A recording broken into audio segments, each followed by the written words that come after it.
Hey guys, welcome to another edition of the Mark and Mitch Show. Happy New Year's. We are recording this on December 31st, 2017. Mitch, Happy New Year. Happy New Year to you. Ready for 2018 and all the great tours coming up. And Yeah, farewell tours.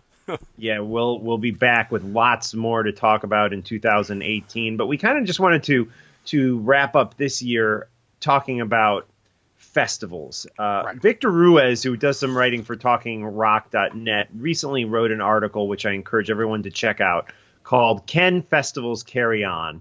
And he brings up some interesting points and expresses his opinion on this topic. But the thing is, a lot of these bands are getting older. Kiss, Aerosmith, Deep Purple, Ozzy. A lot of these guys. Sabbath, Judas Priest. Sabbath. Yeah, some of them are gone already. Motley Crue, Sabbath. They've called it a day already. Motorhead gone. It's like so. Can actually these festivals continue? I'm talking 10 to 20 years down the road, or are we kind of nearing the end of this festival run because we're not really seeing younger bands replace these what people are now calling legacy bands like Iron Maiden and the Scorpions. I mean, when I was a kid, on the Scorpions Love It First Sting tour, I remember they came to Chicago where I lived. They sold out 3 nights easy at the Rosemont Horizon, and what rock bands are doing that today? Sure, there's a handful, but not like it was back in those days. Where are we going to be when Iron Maiden has retired, when Metallica is retired? Is there anybody coming that can replace these bands?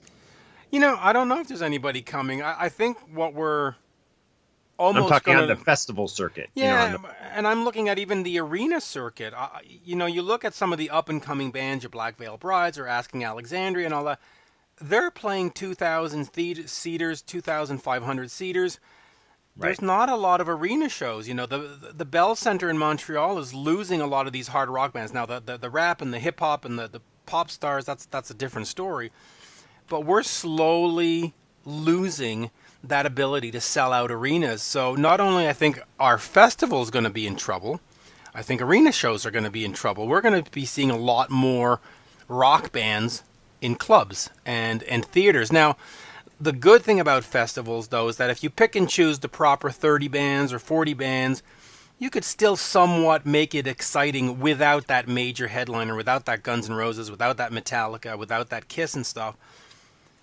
But the arena, when it's sort of one-on-one, I don't know. Yeah, and I mean, I think that's a good point that sometimes the festivals, just on their own, they become this destination and this event, and it's more than just the one main headlining band. I mean, Heavy Montreal, for example. I mean, it's a whole thing with food stands and a whole community that comes together. M3, the same thing. Wacken, of course, is the biggest one. Yeah, where it's just it's really a movement of beer drinking and talking rock and metal and just metal fashions, metal people all hanging out, having a good time, picnics, barbecues. It's all there. So I do think the festival does have that going for it. Personally, I think there's a bigger thing to talk about with this, and that's just.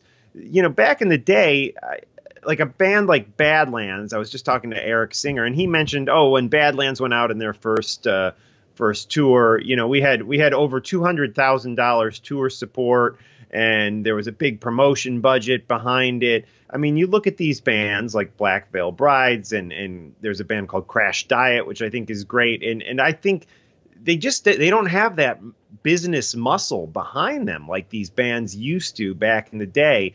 And that, it's also being replaced too. I mean, they used to have the record companies that would say, get out there and sell us some records. Now it's like the energy drinks, your Monsters and Jack Daniels and Jägermeister that are sponsoring these bands. And so there's a different kind of commitment to the band. They're more about get out there and sell us a few drinks rather than get out there and sell a few albums. So they're not as committed to the music, I think, though Monster does a great job. And Black Veil Brides, I think, is sponsored by Monster. And there's a Monster Energy Drink Tour and stuff like that. But Yeah, I think the level of commitment from record companies and industry people that really want to see the music be put forth, we've lost that. And I don't know if we're going to get that back. We didn't groom the next generation, but when that sort of Nirvana period hit, there was that implosion, and we never sort of built it back up and had that support. Once Soundgarden, Alice in Chains, and all those bands disappeared, well, there was just a vacuum created, and of course then the Kisses and the Guns N' Roses and the Quiet Riots came back and filled that void. But, if you're looking at a baseball team or a football team, it's nice to have veterans, but if you don't got some rookies, your team's not going to succeed 5 years down the road. And I think we're at that point in rock that if we don't get some rookies, we're in trouble. Yeah. And it's interesting you mentioned sports, because I see in sports and in politics and in fashion and television, this movement where there's money and corporate muscle put into an effort to attract younger people in their 20s to what they're selling, whether it's their political agenda, their sports team, their TV shows, and it just seems like the music industry gave up on this, and instead, is more concerned with making sure the Eagles are still played on classic rock radio over and over and over again.